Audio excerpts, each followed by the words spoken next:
বিয়ের আগে প্রেম জমে, বিয়ের পর প্রেম কমে, এটি নিয়ে বিতর্ক হতেই পারে না। এটি তো দিনের আলোর মতো সত্যি।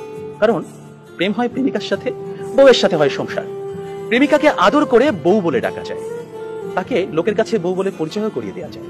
কিন্তু কখনো বউকে কি শুধুমাত্র প্রেমিকা বলে লোকের কাছে পরিচয় করে দেওয়া সম্ভব? সাহস আছে আপনাদের?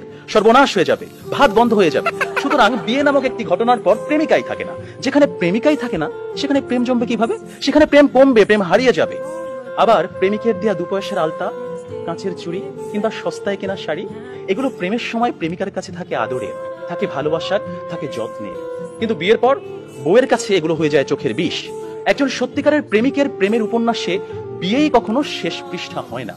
কারণ তারা জানে কোনো কোনো প্রেম না পাওয়াতেই পূর্ণতা খুঁজে পায়। তাই পৃথিবীর শত গল্প, কবিতা, উপন্যাসে প্রেমকে সাজানো হয়েছে না পাওয়ার বেদনায়। আর এজন্যই প্রেমটা আসলে বিয়ের আগেই, অর্থাৎ না পাওয়াতেই জমে। তাই অবশেষে আমি বলতে চাই, আমি যদি তোমাকে পাই তাহলে বিয়ের পর আমি হয়ে যাব দায়িত্বশীল পুরুষ। বিয়ের আগে যেমন ছিলাম লুতুপুতু প্রেমিক, যেমন ছিলাম আবেগী প্রেমিক, বিয়ের পর হয়ে উঠবো আমি দায়িত্বশীল পুরুষ। কারণ আমি জানি বিয়ের পর দায়িত্ববাদ দিয়ে প্রেম জমাতে গেলে সংসার টিকবে না। আমি পুরুষ, আমি রাখবো তোমায় বাহুডোরে, কখনো ভালোবাসার আদরে, আবেগী প্রেমিক হয়ে, কখনো বা স্বামীর দায়িত্বে।